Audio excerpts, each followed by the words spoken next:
அனைவருக்கும் வணக்கம். நாம இப்போ பாக்கியலட்சுமி சீரியலில் என்னெல்லாம் சுவாரஸ்யமான விஷயங்கள் நடக்குதுன்னு பார்க்கலாம் வாங்க. செலினோட விஷயத்தில் நம்ம பாக்கியா ஒவ்வொன்றுத்தையும் பார்த்து பண்ணிக்கிட்டு இருக்காங்க. ஏற்கனவே மாலினியோட நடந்த பிரச்சனையால் செலினோட வாழ்க்கையே கேள்விக்குறியாக இருக்குது. இதுக்கப்புறம் தான் பையனோட வாழ்க்கை கெட்டு போயிடக்கூடாது அப்படின்னு சொல்லிட்டு ஒவ்வொரு விஷயத்தையும் பார்த்து பண்ணுறது மட்டும் இல்லாமல் வீட்டில் தாத்தா பாட்டி கோபின்னு எல்லாருமே எதிர்த்து நிற்க ஆரம்பிச்சிட்டாங்க. அது மட்டும் இல்லாமல் செலி என்னோட பையன், அவனுக்கு என் மேலே இருக்கிற அக்கறை விட உங்களுக்குலாம் ஒன்றும் பெருசாக இருக்காது, அதனால் முடிஞ்ச சப்போர்ட் பண்ணுங்க, இல்லை விட்டுட்டு போங்க, அவனை எப்படி ஜெனியோட சேர்ந்து வாழ வைக்க முடியும்னு எனக்கு தெரியும், அதே போல் நான் பண்ணிக்கிறேன் அப்படின்னு சொல்லிட்டு நம்ம ஜெனி கிட்ட போய் பேசலாம் அப்படின்னு சொல்லிட்டு நம்ம பாக்கிய நேராக அவங்க வீட்டுக்கு போகிறாங்க. போயிட்டு அவங்க கிட்ட பார்த்தா ஒரு பக்கம் நம்ம ஜோசப் மரியமெல்லாம் ஜெனியை பார்க்க விடாமல் அவாய்ட் பண்ணுற விதமாக நடந்துக்கிறாங்க.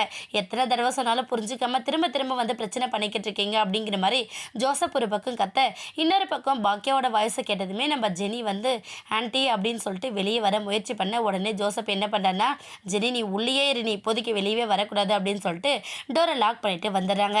உடனே பாக்கியா என்ன பண்ணுறாங்கன்னா, இங்கே பாருங்கள், நீங்களும் நாங்களும் சம்மந்தப்பட்ட விஷயம் கிடையாது, இது தப்பு பண்ணது செலியன் தான், நான் இல்லைன்னு சொல்லலை, ஆனால் அதை அவன் உணர்ந்து இருக்கான்.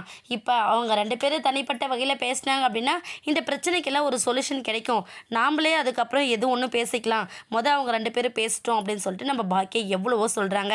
ஆனால் அதை எதையுமே புரிஞ்சுக்காம நம்ம ஜோசப் ஒரு பக்கம் கத்துறதுனால உடனே நம்ம பாக்கியாவும் கோவப்பட்டு அவங்ககிட்ட எதிர்த்து பேச ஆரம்பிக்கிறாங்க. போதும் நிறுத்துங்க, சும்மா உங்கள் இஷ்டத்துக்கு பேசிக்கிட்டு இருக்காதீங்க, நீங்கள் ஒரு பக்கம் கோச்சிட்டு இப்படி பண்ணுறதுனால தான் செலியனோட தாத்தா பாட்டி எல்லாம் சேர்ந்து செலியனுக்கு பொண்ணு பார்த்து இன்னைக்கு நிச்சயதார்த்த தேதி குறிக்கிற வரி வந்துட்டாங்க அப்படின்னு சொல்லிட்டு நம்ம பாக்கியா சொல்கிறாங்க.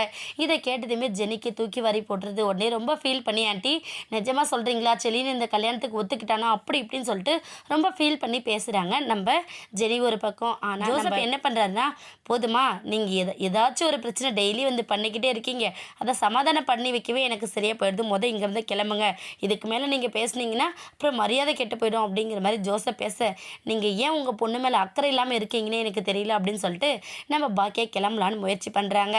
இந்த பிரச்சனையை எப்படி நம்ம ஜோசப் அவருக்கு சாதகமாக கையாள போகிறாருன்னு வெயிட் பண்ணி பார்க்கலாம். இந்த வீடியோ உங்களுக்கு பிடிச்சிருந்தா மறக்காமல் நம்ம சேனலை சப்ஸ்கிரைப் பண்ணுங்கள். தேங்க்யூ.